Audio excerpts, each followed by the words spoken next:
Hey, this is Thomas. My theme for my robot is Mario Kart. My robot will drive a circular track using its color sensor to determine what it is driving over when. After it's completed 3 laps, the user will enter an integer into the GUI, and that will determine what it does for its victory lap, or its victory dance, rather. For the victory dance, it will seek the beacon. It will use code written to determine where the beacon is and then drive to it, pick it up, and it will spin around a certain number of times. Alright, so this is my Mario Kart-ish game. Here we have our description on how to play. Use the arrow keys to drive, avoid yellow patches, and aim for the green ones.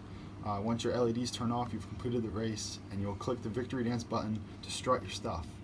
So first, we have to make sure we calibrate the arm.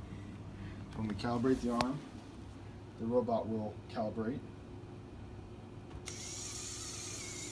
This uses the touch sensor at the top to make sure that it stops moving, and then re-lowers the arm. Our robot does not do well on low battery. So when we're ready to begin the race, we will use a lot of the color sensor. When we go over the line for the first time, the LEDs on the back of the robot will turn red, indicating lap 1. Turn.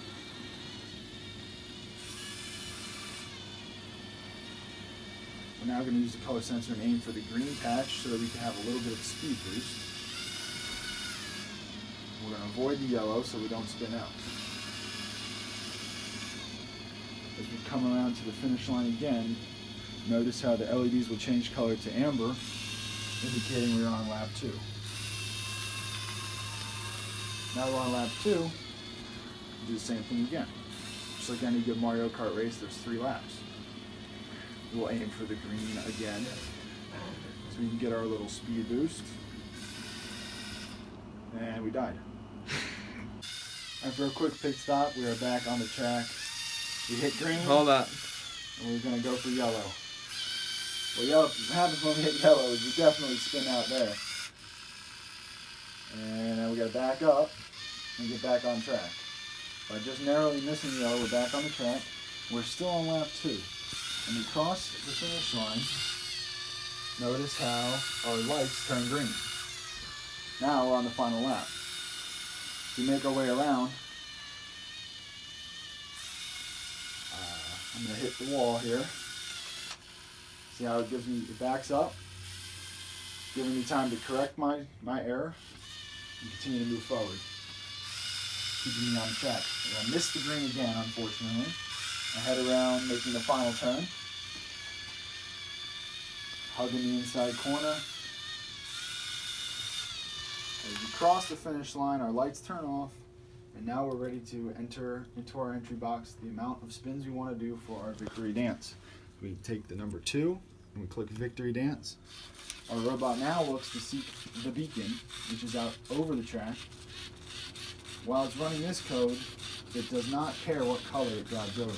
It will continue to go. It takes its time, but it does do it. It will eventually get there. It's now seen the beacon, and we're going to go grab. Looks like we're going to get a successful carry this time as it moves its way up. Hitting the touch sensor. And it will now spin around 2 times per the entry. Beep, and do it again.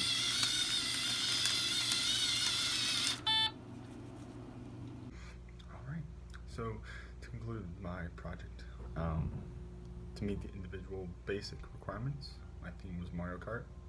The graphical user interface had buttons labeled in entry boxes. MQTT sent information to the computer, allowing me to teleoperate. So using the buttons and the entry boxes, I can make the robot do different things. For motion, my robot moves and uses the arm and claw frequently. My robot reacts to its environment using sensors. It has wheel encoders, the touch sensor, and uses the color sensor frequently. There's also lots of LEDs and beeps. I print all sensor readings, and I use code from the team library, such as when using the beacon seeker. The code quality is reasonable and very easy to read and follow. I did frequent commits and pushes with helpful messages. So to meet the advanced portion, unfortunately I did not have my robot send information back to my laptop through the MQTT, but my graphical user interface, along with labels, entry boxes, and buttons, I was able to drive the robot with keys, so keyboard inputs worked. An additional sensor per the basic requirements, I used the infrared sensor on the front of the robot to search for and pick up the beacon. For complexity, my robot was definitely complex. It was able to read what different colors it was going over in real time and reacting to them in specific ways.